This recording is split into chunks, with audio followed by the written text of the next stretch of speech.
Eyewitness News at 5 starts right now. Bombshell allegations against the West Virginia State Police. A laundry list of shocking allegations. Taping women in a locker room, destruction of evidence, and theft from a local casino. The Eyewitness News investigative team is tackling it all with complete team coverage. We have a lot to unpack, but first, an exclusive report as Eyewitness News investigates shocking allegations about West Virginia State Police misconduct. An anonymous letter several months ago detailing alleged criminal activity by high-ranking officers of the West Virginia State Police. The author wrote it wasn't signed because they feared retaliation from the department they serve. Eyewitness News has been looking into the allegations. We also alerted Governor Jim Justice about the situation in a private meeting, going through that letter line by line. Once the governor's administration learned about the accusations, it started an internal probe. Tonight, in our exclusive report, we'll tell you where that months-long investigation stands. Some of the accusations leveled by the anonymous author are shocking. They include the misuse of federal and state funds, using ghost accounts to spend public money for personal gain, high-level officers engaging repeatedly in inappropriate behavior in state offices and vehicles, and illegal overtime schemes resulting in hundreds of thousands of dollars in fraudulent payments. Our full team coverage starts right now. Our crews are digging deeper into this bombshell case. Tough day for West Virginia, but one which also represents an opportunity to address problems within the state police and then move forward with new leadership and a sharper focus on protecting and serving Mountain State residents. When presented with the findings of the investigation by the West Virginia Department of Homeland Security, Governor Jim Justice said he knew what he had to do.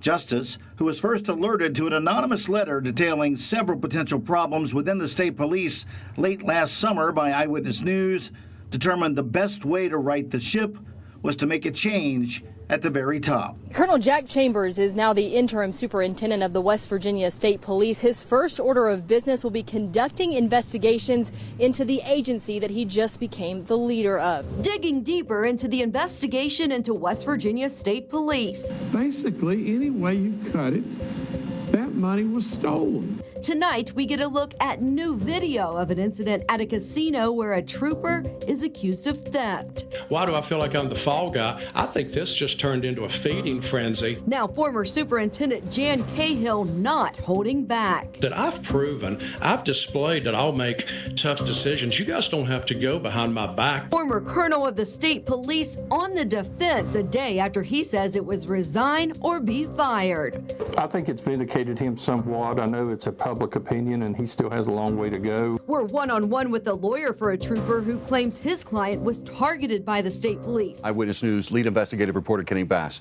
who broke this story, has been looking into it for months. After all the things I've seen about this investigation, all the things that I've been told, this was brand new, and it was pretty amazing to sit and watch it happen. The governor's office sending a shocking video of the alleged Mardi Gras casino theft. Former State Police Superintendent Jan Cahill allowed the now former state police captain involved to simply leave his job without any further investigation. Video surveillance from Nitro's Mardi Gras Casino and Resort shows a man playing a machine getting up from his seat by leaving an envelope behind. West Virginia Department of Homeland Security investigators say that envelope contained cash, which was scooped up by a now retired West Virginia State Police trooper, shown here in a gray and black hat, dark shirt, and blue jeans, walking with a woman identified as his wife. The results of this investigation are pretty daggum harsh. That's all there is to it. Former Superintendent Jan Cahill telling Hoppy today he did not know about the investigation from Homeland Security until we broke that story in February. He says he has been left totally in the dark, that state police records were not requested until after our story aired, and is calling this a feeding frenzy by the governor's cabinet members. The anonymous author whose letter triggered the investigation into the West Virginia State Police comes forward and speaks exclusively with Eyewitness News. What was your hope when you put together the allegations that you put together in that letter? What was your hope? To still to this day, that the integrity gets instilled back into the department. Well, the man claiming to be the whistleblower who made bombshell accusations of widespread criminal activity within the West Virginia State Police remains behind bars tonight. I believe strongly that he's innocent of these charges, that they were brought for bad reasons, brought to retaliate against him because of his being identified as the whistleblower who exposed corruption within the state police. It's been called the most high-profile cold case in Canadian history. A 16-year-old girl raped, beaten, and left for dead in a snow-covered field in Quebec. Her name was Sharon Pryor. It's taken police nearly 50 years to crack this case that's haunted investigators and Sharon's family since the day she disappeared. Now, Canadian detectives say the answer to who killed her is buried here at this cemetery in Putnam County. It's a combination of the most evil element in the human race contacting the most innocent element in the human race, the child. After hours of digging, crews had reached Romine's casket that laid inside a steel vault. Is there a chance that there may not be the answer that you're looking for? I can't be absolutely sure that we're going to get a DNA profile from this, but I think there's a good likelihood. But would there be the DNA they desperately need to close the case? Would it be a positive match to Franklin Romine? But most important, would a family get the closure they've sought for nearly 50 painful years? Our main concern is we want the family to know that we never give up on this investigation, and we're now really close to finally have some answer for them. You can scan the QR code up on your screen right now to read everything that we've reported over the last month, including going through web-exclusive videos, pictures, and documents that are only available on Wchs-Tv.com. Eyewitness News investigates with continuing coverage of controversy at Charleston City Hall and inside the police department. Two accusers say they have now lodged formal complaints against former police chief James Tyke Hunt. Another woman has come forward alleging similar conduct by Hunt spanning several years. But unlike Harless, this time the accuser used to wear a badge. I talked with Chelsea McCoy last week before Tyke Hunt stepped down from the chief's office. Now he's Chief Hunt. You had sex with him? Yes. Where did that happen? In his office. At City Hall? Yes. He asked me to come up, and I was like, okay, I'll come up, and it just went from there. Text messages provided by Harless outline a growing flirtatious relationship between her and the married chief of police. They exchanged explicit photographs and conversations. She says it culminated when Hunt invited her to visit his third-floor office. He sat down in his office chair behind his desk. He grabbed my wrist with his arm and just pulled me over to him. Should there be an investigation of the former chief as he comes back in any role? I think, again, any type of investigation will happen when we receive information. So I think that, if past has shown anything, any investigation or any allegation has been investigated. So thanks, Dave.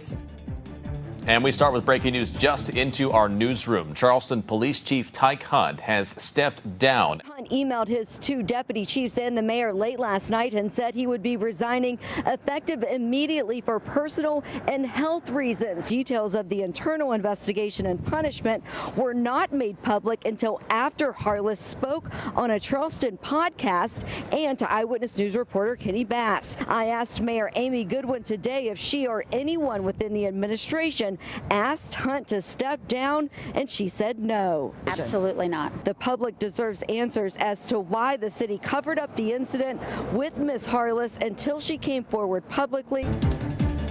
Breaking news right now out of Mingo County, where a West Virginia state trooper is dead, and a manhunt continues tonight for the suspect.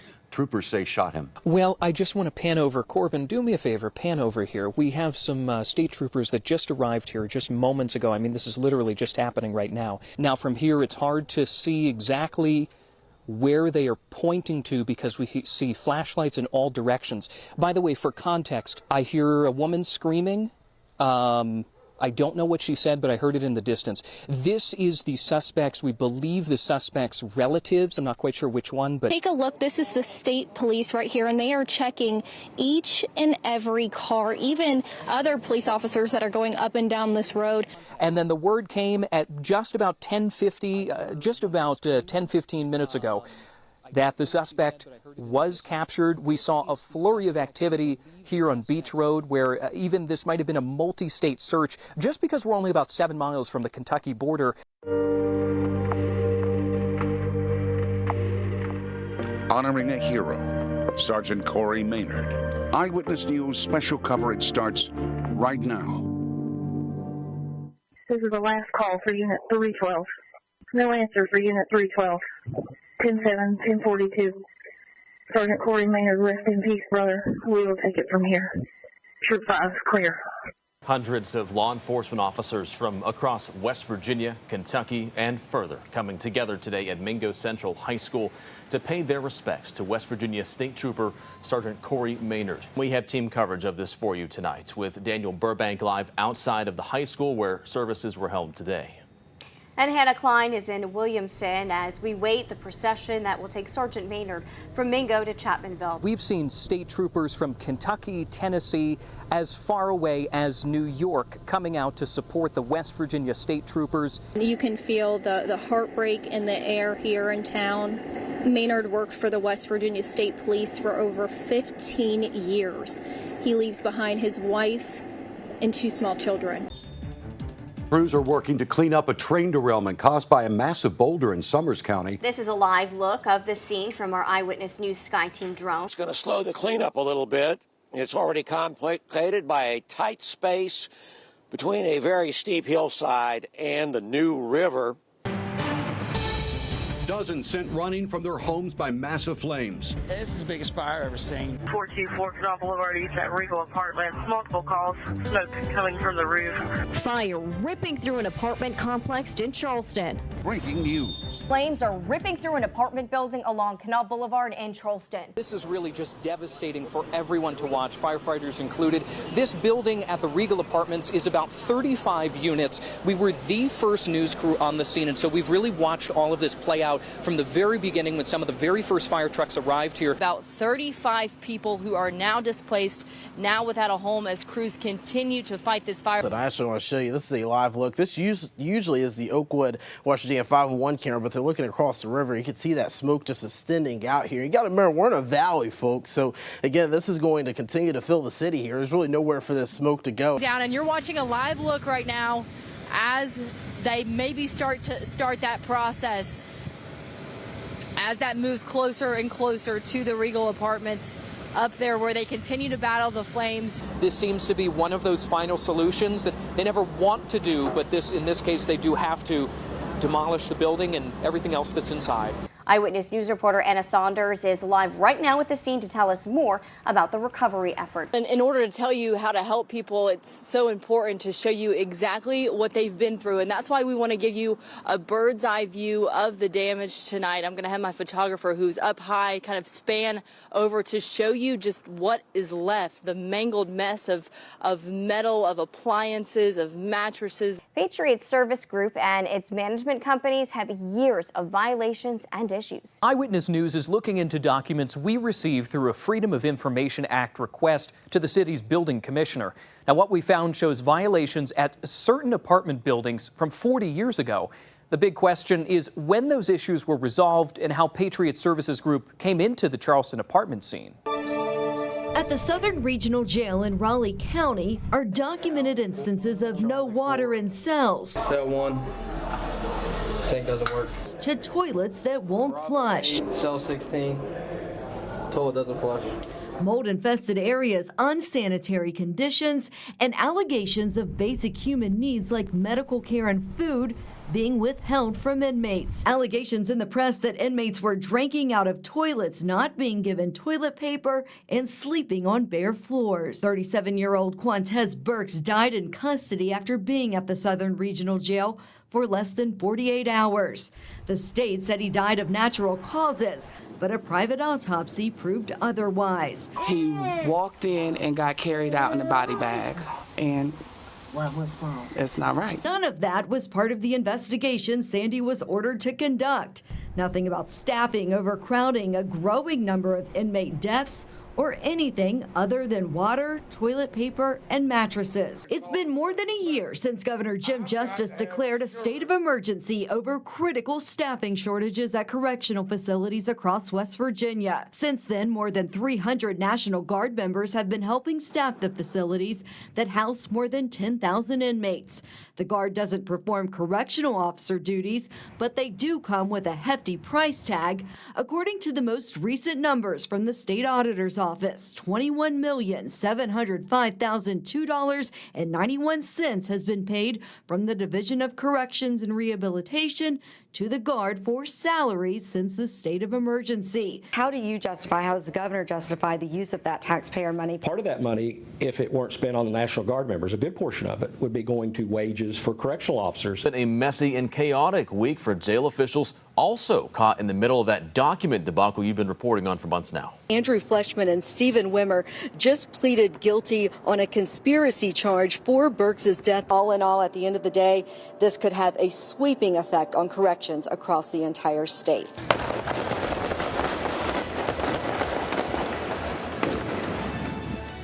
Eyewitness News has the only camera there as troopers open fire on a murder suspect.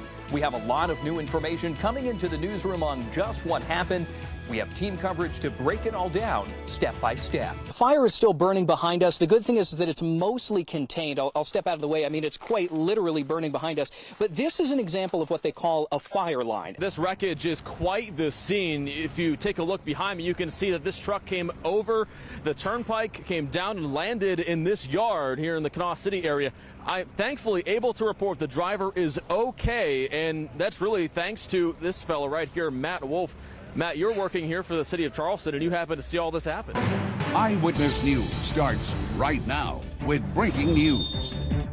It's a story that the whole state has been talking about. WVU men's basketball coach Bob Huggins is out as WVU men's basketball coach. This breaking news coming down late tonight after Huggins was arrested for DUI in Pittsburgh. We just got this breaking news moments ago. A statement from Bob Huggins to West Virginia University communities. We're the only crew there this morning as Charleston police worked to execute nearly 20 arrest warrants. By the ATF. Now, just to give you an idea of how large this investigation was, there'd been numerous undercover operations going on over the last few months that included selling drugs and possessing and selling guns. Heavy police presence here at the scene at the Dollar General in the Midway area. Once you go ahead and take a look, they're still kind of planning, still trying to carry out some of these various searches that are going on in the area, both on the ground and in the air. There's a large open area on all sides of this house.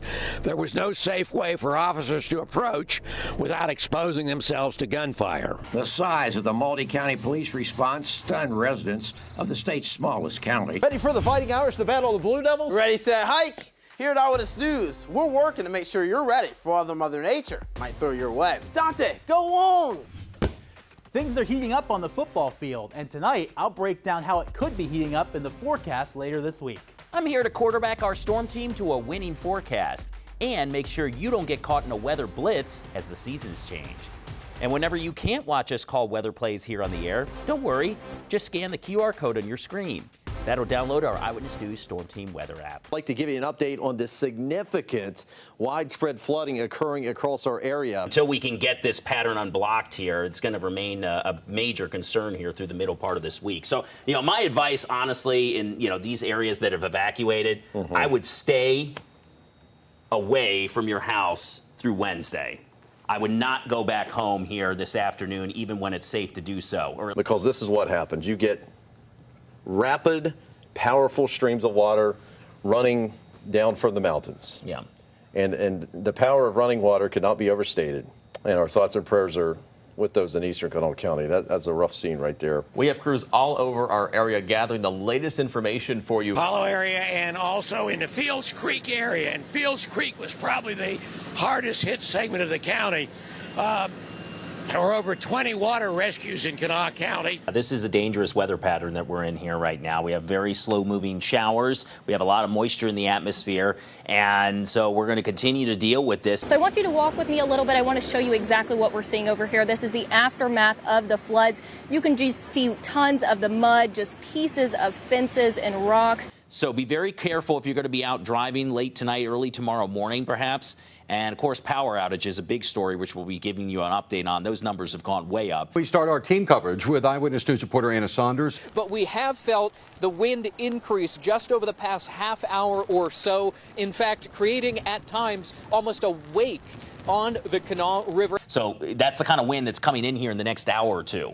So while it might be calm right now, and you're thinking, well, you know, why are you guys on? Right. It's going to get much, much worse here. You're going to hear the wind really start to roar. Take a look at this stunning video from our Eyewitness News Sky Team drone. From high above that massive mudslide in Mingo County, we've been following all day. And we're learning new details about what caused the mess that knocked 2 homes off of their foundation and was so forceful it derailed 3 train cars filled with coal. A firefighter on scene tells me he has never seen anything like this, and despite all of the damage, he's calling it a miracle that no one was hurt.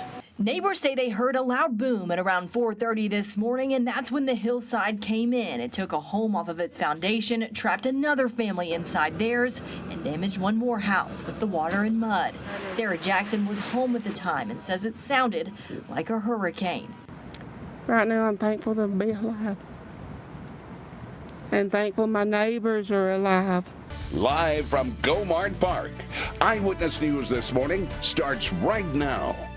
Good morning. Welcome to Eyewitness News this morning. So good to have you along with us here. We are live from Gomart Park as we are lighting the night only this morning, Anthony. Yeah, we're getting a sneak peek, and we're going to give you a look of the entire park. Our Hannah Klein is going around now checking out all the fun things because there's a ton of them. So a week before Thanksgiving, and we are really lighting up Charleston here. And Jennifer and them were just talking about it's a little warmer out here this morning. You know, it's comfortable. not as bad. I don't want to say it's warm, but it's chilly. It's seasonably chilly. You can catch all the action on Stadium. Check out the channels you see here. You can also stream it live on our Eyewitness News Facebook and YouTube pages. And don't forget to join us on WCHS for Friday Night Football Extra. We're breaking down all the big games and the big plays from around our region. All the fun starts Friday night at 11:10 right here on Eyewitness News. Since 1965, Joe Eddie Cali Field served as the home of Herbert Hoover High School football. Tonight marks a new beginning for those wearing the Husky red, white, and blue. Herbert Hoover steps inside its beautiful state-of-the-art stadium located on a brand new campus to meet up with the Nitro Wildcats. It's a history-making night near the Elk River, and we're ready to bring you all the pageantry and excitement in our third installment of the Parmar Friday Night Rivals Game of the Week.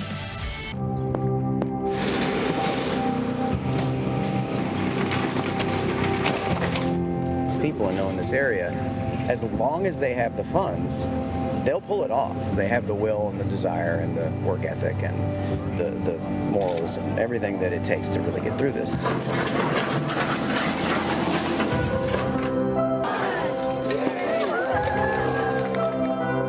It's overwhelming. I get a little emotional. We've accomplished a lot under some difficult circumstances, so I'm really excited to see what our kids can accomplish when they have that facility. I get chills. It seems so surreal. I feel like we're gonna walk in there and it's gonna be a whole different world. But now we're getting this brand new school and it's gonna be really, really nice. I'm really excited to actually be in a school with lockers and hallways. It's going to be beautiful, and it's going to be great for our community because we've all been waiting for this for so long. We stick together, we fought together to make sure that this would happen, and here we are, very excited. Let's bring on the Huskies! Hoover Strong, a new era for the Huskies. A special edition of Eyewitness News at 6 o'clock starts now. The day is finally here, a huge celebration. Herbert Hoover High School opened its doors to students yesterday, just more than 7 years after the school was destroyed by floods.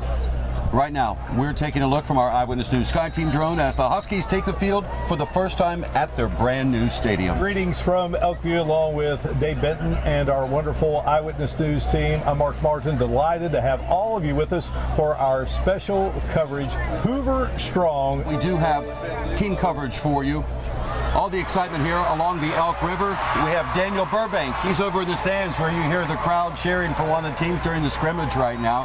And a lot of them are here to see Brad Paisley, too. Tell me what today means to you. It's very exciting. It's a very cool experience just to see everybody out here. Horns are up. Come on, think about it. 5. Marching to the beat. 5, 6, 7, and. Of her students' drums.